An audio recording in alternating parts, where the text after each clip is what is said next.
It is 7:30 in the evening in India and we are back again with a spotlight on G20. Our lens today is on building capacities and promoting lifelong learning in the context of future of work within the education vertical under India's G20 presidency. While G20 is the premier global economic forum, issues in the realm of development are becoming increasingly relevant within the grouping, and skills and education can both be the new diplomacy drivers for India to strengthen its relations with G20 nations. It throws open an opportunity for India to collaborate with them on tech-enabled teaching, educational modules and skilling. It also gives India a fine opportunity to showcase what it has achieved in the skills sector. On India at G20 today, we explore what India can do as G20 president in the domain of building capacities and promoting lifelong learning in the context of future of work within G20. I'm Manu Bhattacharya. Let's get started with the top stories. Prime Minister Narendra Modi to chair second National Conference of Chief Secretaries in Delhi on 6th and 7th January. Conference is set to see focused deliberations on role of states in G20.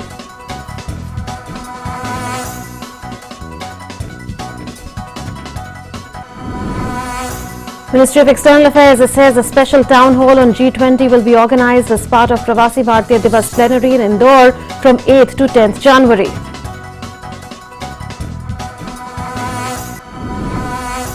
Union Health Ministry identifies 3 priorities under health track: prevention, preparedness and response to health emergencies, boosting cooperation for access to safe, effective, quality and affordable vaccines, drugs and diagnostics, and digital health innovations and solutions to aid universal health coverage.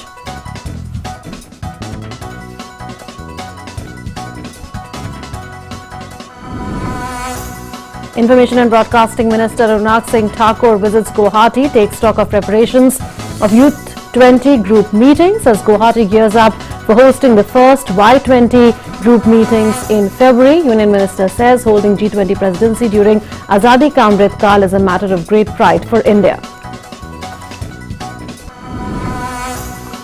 In an exclusive conversation with DD India, Union Skill Development and Entrepreneurship Secretary Atul Kumar Tiwari says a skill harmonization framework and linking benchmarks for skilling across G20 nations is a key deliverable under India's G20 presidency.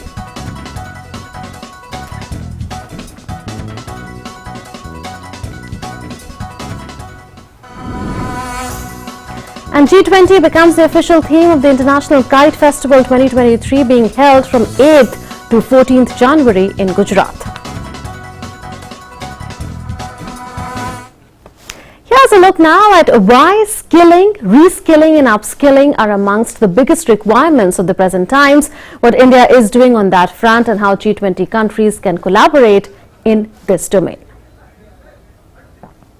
One of the key objectives of education and training is to build capacity of learners and develop skills that are relevant to the current and future work environments. Providing quality education, lifelong learning opportunities and good quality jobs for all in terms of SDG 4 and 8 goals are major global priorities. While the 4th Sustainable Development Goal is ensuring inclusive and equitable quality education and promoting lifelong learning opportunities for all by 2030, the 8th SDG is promoting sustained, inclusive and sustainable economic growth, full and productive employment and decent work for all by 2030. The world is witnessing transformative changes in jobs and the way they are performed. Digital and other technologies are substituting many of the low-skilled human interventions. Trends such as demographic transitions and technological changes such as Industry 4.0, Web 3.0 and extended reality technology including Metaverse are set to drive such transformations. This implies that there are going to be significant workplace changes in the near future. Emerging trends and changing patterns in the use of digital and technological solutions in education across the world and within the G20 member countries call for more collaboration. It is important to identify the mix of skills that the workforce will need to be successful in careers and life and adapt education curriculum and technology to teach those new skills. India's national education policy unveiled in 2020 focuses on skilling, reskilling and upskilling, integrating school learning with skill development and forging an interface between higher education institutions and industry to prepare its human resources for the fast-changing nature of jobs. Education sector में ये जितने भी reforms हुए हैं उनको नई national education policy नई दिशा, नई मजबूती देने वाली है। National education policy pre nursery से लेकर पीएचडी तक देश के पूरे एजुकेशन सेटअप में फंडामेंटल चेंजेस लाने वाला एक बहुत बड़ा अभियान है। हमारे देश के सामर्थ्यवान युवाओं को और ज्यादा कॉम्पिटिटिव बनाने के लिए मल्टी डायमेंशनल अप्रोच पर फोकस किया जा रहा है। कोशिश ये है कि हमारे युवा तेजी से बदलते नेचर ऑफ जॉब्स के लिए फ्लेक्सिबल हो, एडॉप्टेबल हो, स्किलिंग, रीस्किलिंग और अपस्किलिंग आज की सबसे बड़ी जरूरत है। नेशनल एजुकेशन पॉलिसी में इसका भी बहुत ध्यान दिया गया है। As G20 President, India has an opportunity to ensure that learners across G20 countries acquire knowledge and skills that are relevant to the emerging work ecosystem, and every individual is empowered to derive the benefits of skilling, reskilling and upskilling at different stages of life. India can also look towards gearing education systems across G20 countries towards creating lifelong learning frameworks. Bureau Report, DD India. For perspective, joining us now is Atul Kumar Tiwari, Secretary, Ministry of Skill Development and Entrepreneurship. Mr. Tiwari, welcome to India at G20. We are seeing that technologies are being increasingly used in workspaces around the world today. What is being done to train people in India in these fast-evolving technologies to ensure jobs for a large young population? And will India and other G20 countries look to identify fast-evolving trends and the mix of skills that workforce will need in future? Manoj ji, you have asked a very, very deep question. And as you know, the future of work is being shaped by four major trends. One is the demographic trend, in which we find that the G20 countries, a large population of them is aging. Second is the technological change, as you had mentioned. Then there is the climate change. And we also have the globalization change, in the sense that the people are working in metaverse, they are people in hybrid circumstances. So the skill which is very much essential for all this is the how do we use the technology. That is point number one. But more than important is how do we continue on our journey of learning, relearning and reskilling. And that is one part. And second part is what and how we allow these skilling courses available to the masses so that they can learn and earn during their own life in a comfortable manner. So in this regard, the first part is the how do we bring the these kind of courses to the masses. And here we have this Bharat Skills and Future Skills, which we have done through NASTOM.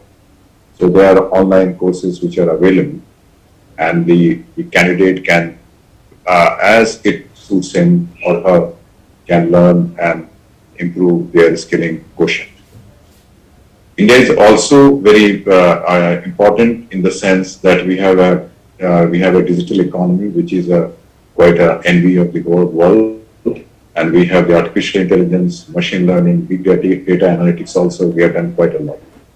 So this is a time when we bring all this together, and so that the skilling requirement of the persons is fed through the AI or methods.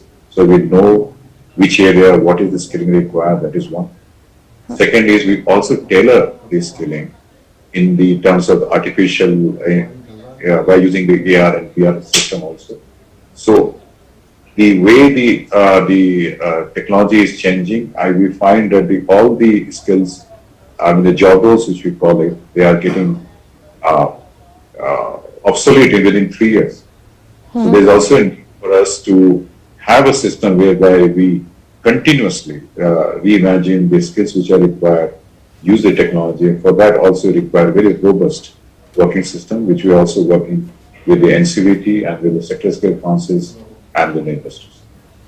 Fair enough. And what measures can India and other G20 countries take jointly for skilling, reskilling and upskilling of learners to close the skill gaps, expand institutional capacities at the same time for that, and develop a skill harmonization framework? Munmanji, it is relevant to mention here that the Ministry of Skill Development is implicated on two fronts on the G20. One is on the Shaper track on the working group on education, where we are working with the Education Ministry on the future of the works. And we are also working with the Ministry of Labour on the skill harmonization framework. Now, these both things are very important in a sense that the G20 countries, because of the rapid demographic changes and technological changes, and particularly after the pandemic situation, whole world is having this issue of how do we realign our skilling to the changing times. And for that, they require some amount of best practices there and what more can be done to bring skill and education and industry together. So that is one part. Second part is that because of the graying economy, people, and the silver economy as we call it, there is also a need to understand, particularly after the COVID, how the skills should be harmonized so that there is, the existing people are upskilled in the view of these rapid changes. B, if it is required, then how we can link the skilling benchmarks across the G20 countries so there is a seamless movement of people, if required, across the boundaries. So this is going to be a collaborative effort between the Ministry of Education, the Ministry of Skill Development and Entrepreneurship, as well as the Labour Ministry. So how is India looking to collaborate with other G20 countries to promote lifelong learning in the context of future of work? Yes. See, the G20 is a forum whereby we can learn from other countries' examples, and we can also collaborate to take it over one level higher than what we are.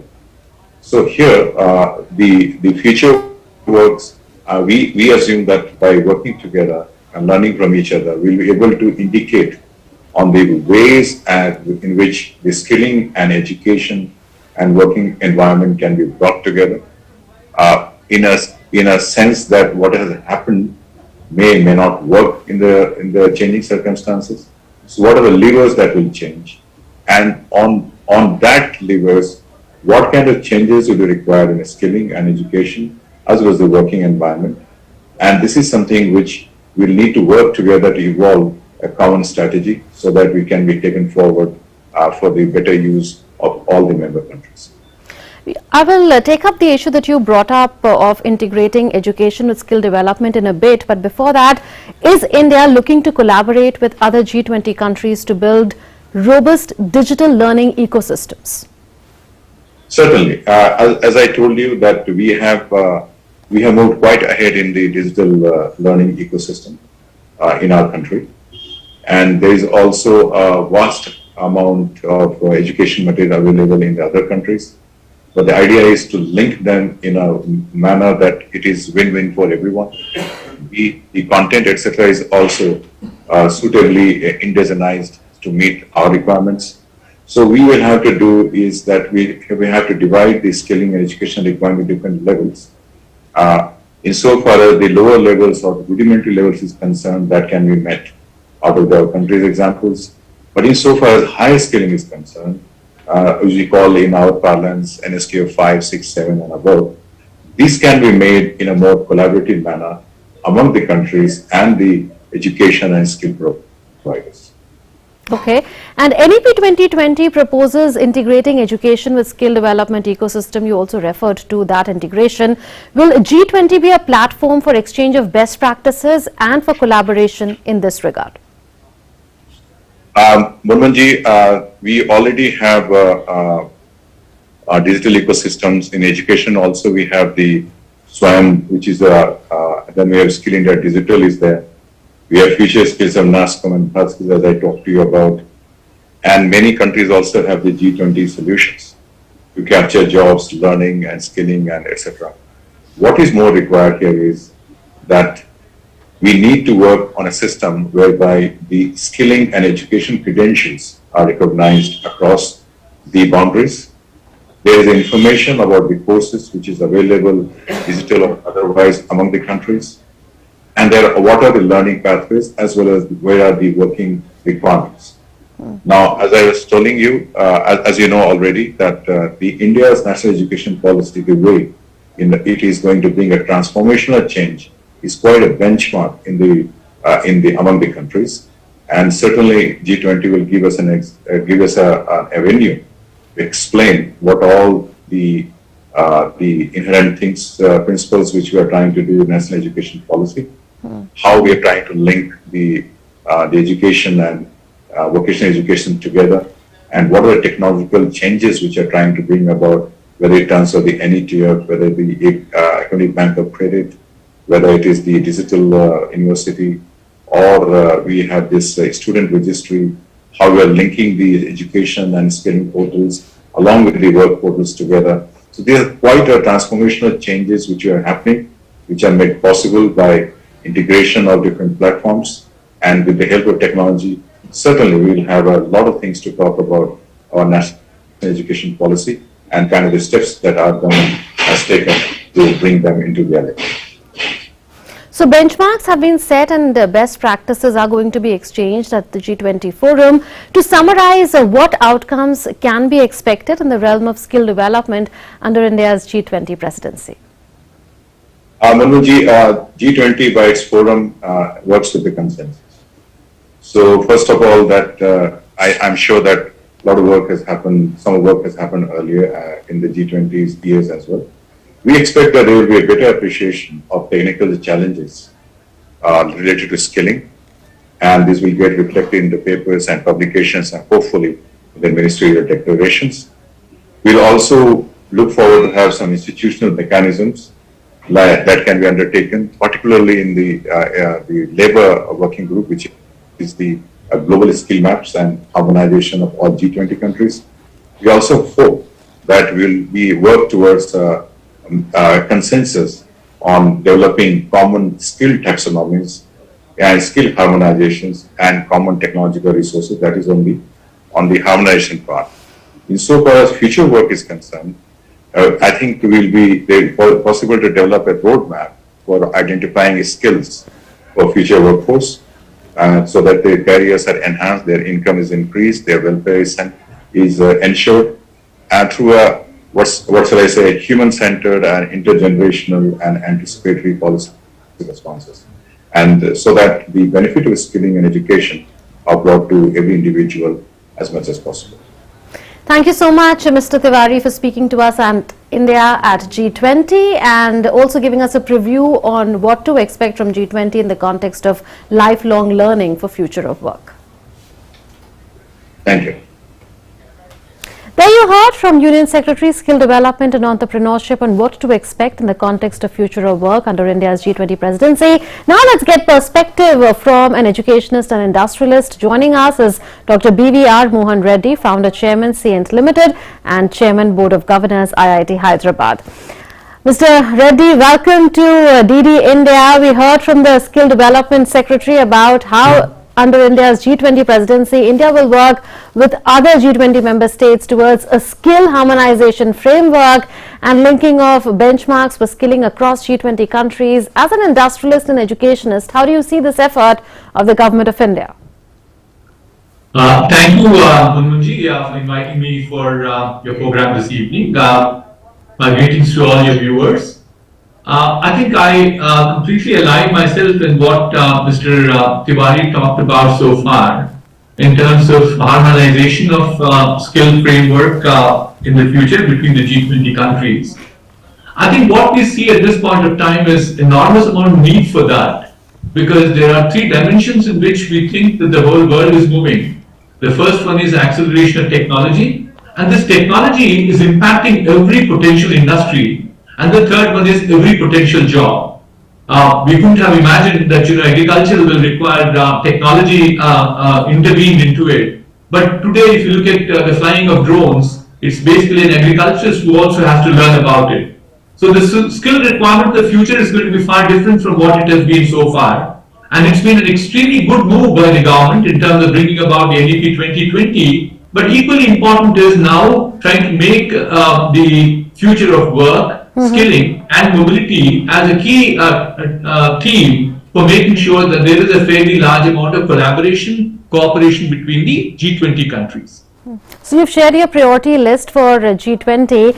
The ILO report on global employment trends for youth in the Bali G20 declaration have emphasized on the need for adopting a human-centered approach while determining strategy for future investments.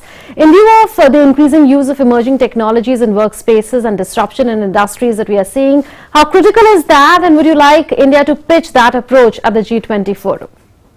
No, I think we can't stop the progression of technology. I think it's extremely important that we certainly take care of green. I think the declaration of the ILO report talks about, just in addition to green, it talks also about care and digital, these three things.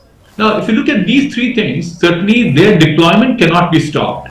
Deployment is very essential at this point of time. But you need to have a human-centric approach in making sure that the humanity does not get impacted because of the rollout of technologies. What do we do therefore? I think the first and the foremost is we need to have a universal social security system within the countries and across the countries. Within the country, because there are a fairly large number of unorganized sectors too, which are being impacted at this point of time with the initiatives with green. But at the same time, we can't definitely ignore the unorganized sector labor pool we have. So therefore, the first is to have a universal social security system within the country. And then we also need to have mobility of people. So it has to be across the countries. So I think our focus in the G20 initiatives at this point of time, or the B20 initiatives that go along with it, is making sure that there will be a universal social security system and associated mobility. Right. You were referring to national education policy earlier. NEP seeks to integrate school and higher education with skill development. Is that approach set to reap benefits for India as far as its human resources are concerned? And how can G20 countries gain from each other's best practices in this regard? Sure. Thank you for asking that question, Munmunji. Certainly, I think we'll get benefited from each other. If you look at the emphasis on skills in education system, we have two countries which have done extremely well. One is Germany, the other is Switzerland. So there are a lot of learnings, but we have interwoven all of those into our NEP 2020 policy. And we are already seeing, because NEP 2020 is almost past 2-year time right now, and we have seen a lot of initiatives within the country at this point of time in making sure skilling becomes a part of the education system. We now have a fairly large number of internships. So the students from the education institutions are moving into the industry to get them skilled. Or we have now a new initiative called Professors of Practice. We want industry people to come back and teach them what skills are required in the industry per se. I can go on. So therefore, there are a number of initiatives within NEP 2020. There are good learnings from the other countries, which when put together will see a fairly good skilling base that will come out of India, which will make India the skilling capital. Absolutely. So you are seeing India as the skilling capital of the world. We leave it at that, Dr. Reddy. That's all the time we have for this. Thank you so much for your inputs. The Ministry of External Affairs has said that a special town hall on G20 will be organized as part of Pravasi Bharatiya Divas plenary in Indore. Listen in.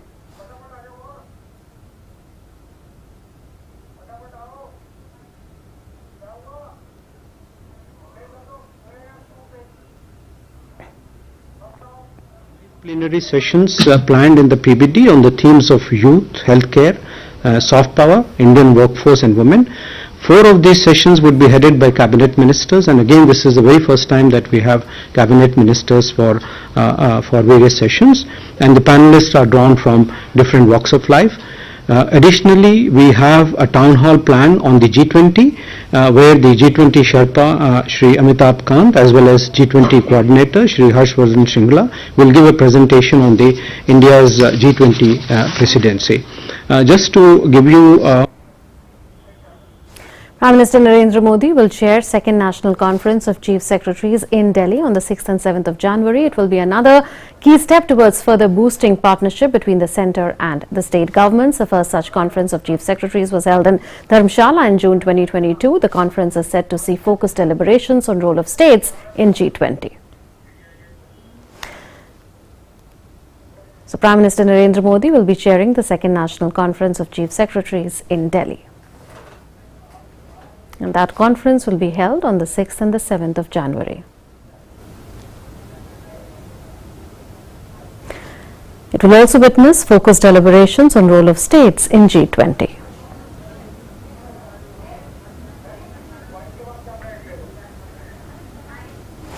Information and Broadcasting Minister Anurag Singh Thakur visited Guwahati and took stock of preparations of Youth 20 group meetings.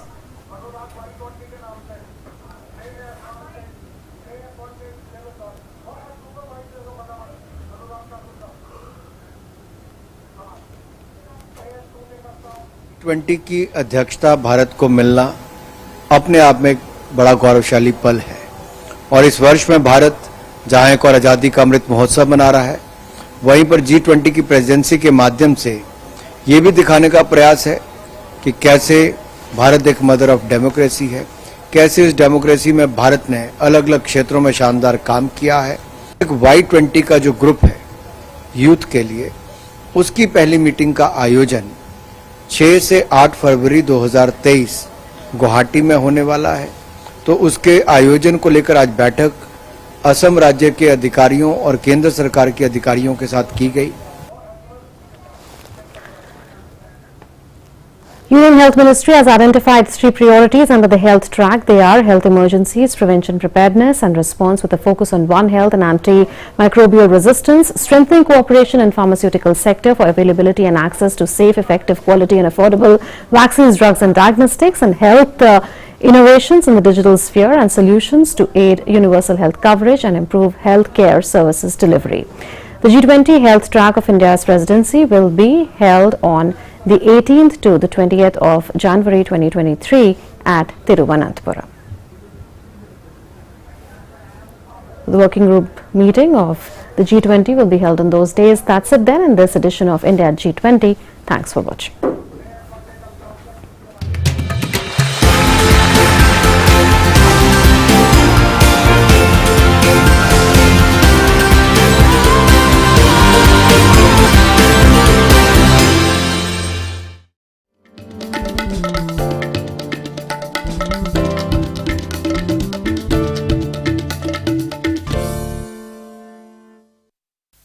विशाल है ना, इसका सब proper चलता है। कल उसके bank account में 15,000 रुपए का फ्रॉड हुआ है, पता है? इसको तो कोई टेंशन ही नहीं होती है, देखना। टेंशन क्यों? मेरी कोई गलती नहीं थी। फिर भी फ्रॉड होने पर मैंने तुरंत बैंक को इन्फॉर्म कर दिया। आरबीआई कहता है अगर आपके अकाउंट से किसी ने धोखे से पैसे निकाले हैं तो बैंक को जल्द से जल्द इन्फॉर्म कीजिए। 3 दिन के अंदर इन्फॉर्म किया तो कोई नुकसान नहीं होगा।